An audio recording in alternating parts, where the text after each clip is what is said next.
Bobo.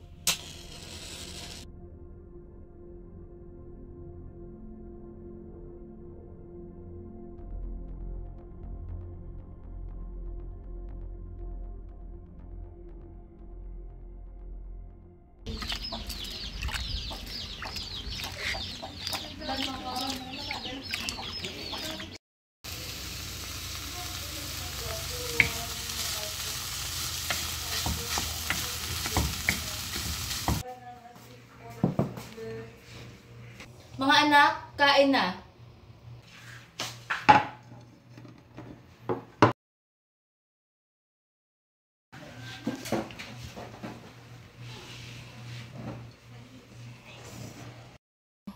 Malapit na ang araw ng pag-ani. Sino nagsabi na pwede niyong anihin ang mga nakatanim sa aming kagubatan?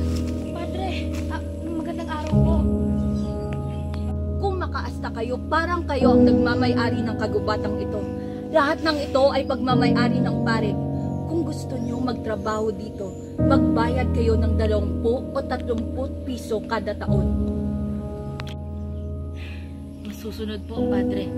Mabuti naman at nagkakaintindihan tayo. Mga Indyo! Magandang hapon Magandang po. hapon. Magandang hapon sa inyo.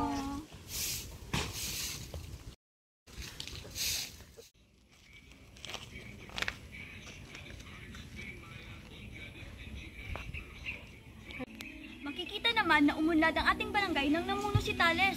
Oo, sumasangayon ako sa'yo. Kaya nais ko sanang imukay sa inyo ang desisyong ihirang bilang kabesa de barangay si Tales. Tama, lahat ng sumasang-ayon, itaas ang kamay. Ikinalulugod kong hirangin ka bilang bagong kabesa de barangay Tales. Lubos akong nagpapasalamat sa inyong lahat.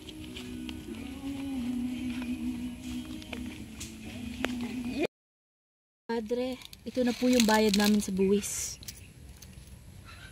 Kulang! Po? Di ka ba nakakaintindi? Kulang ang bayad nyo sa buwis. 100 piso ng buwis ngayon. Ito po.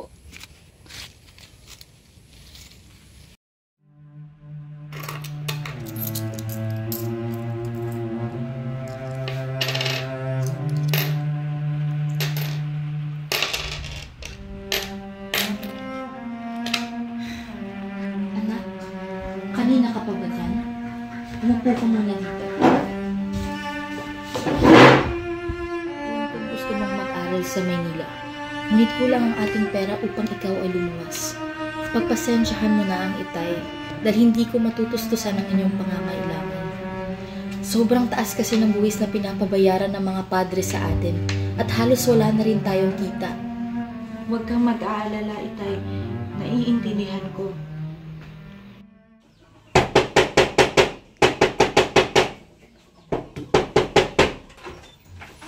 Po, Padre. Magbayad na kayo ng buwis.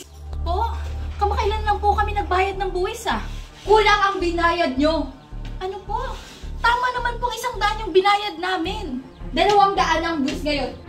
Eto, Hindi naman lang po makatarungan ito. Nagbabayad kami ng maayos pero sobra-sobra na to. Wala na kaming pangkain at panggastos sa pang-araw-araw. gusto nyo talagang pilitin kayo. Pwes, kung ayaw nyo magbayad ng buwis, sa iba na lang kami magpapatanim. Sandali, Padre.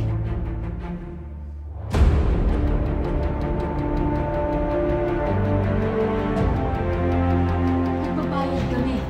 Huwag mo lang kami tanggalan ng pagkakakitaan.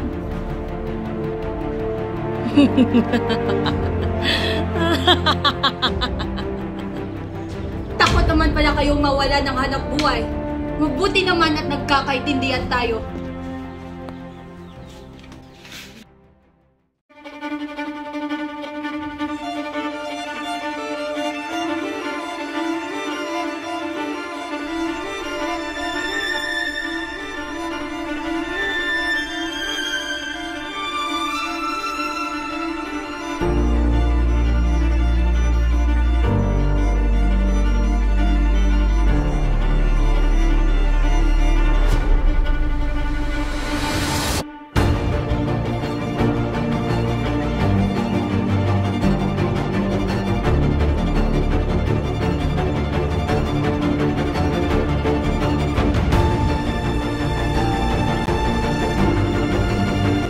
500 piso at papalihain ko ang lalaking ito.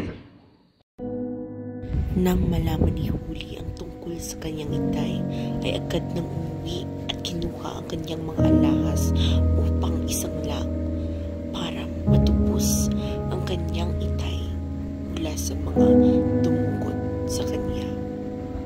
Nang nakita niya ang kwintas na niregalo ni Basilio para sa kanya, ay napapuntong hininga na lamang siya.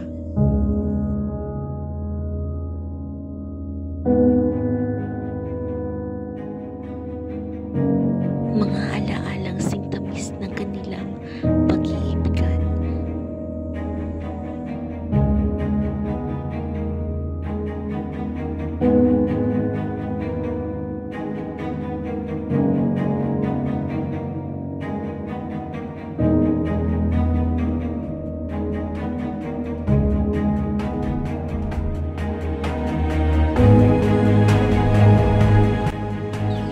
Kulang pa ang perang nakuha ko sa pagsala ng aking mga alas upang mapalaya si Itay.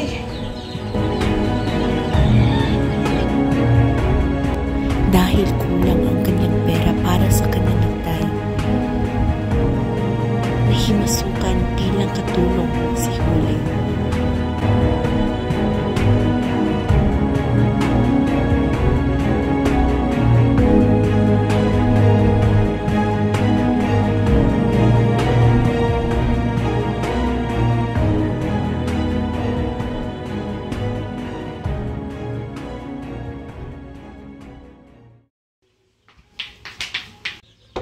Tandang Selo! Tandang Selo! Nakita ko po si Huli nagtatrabaho sa isang bahay. Ano? Tandang Selo! Marahil ay si Huli ang pinakamagandang dalaga sa kanilang barangay. Nang marinig ni Tandang Selo ang balita tungkol sa kanya, ay hindi na kumain at napatulala na lamang siya. Bilang ama ay nag-alala siya para kay Kabesang Tales at para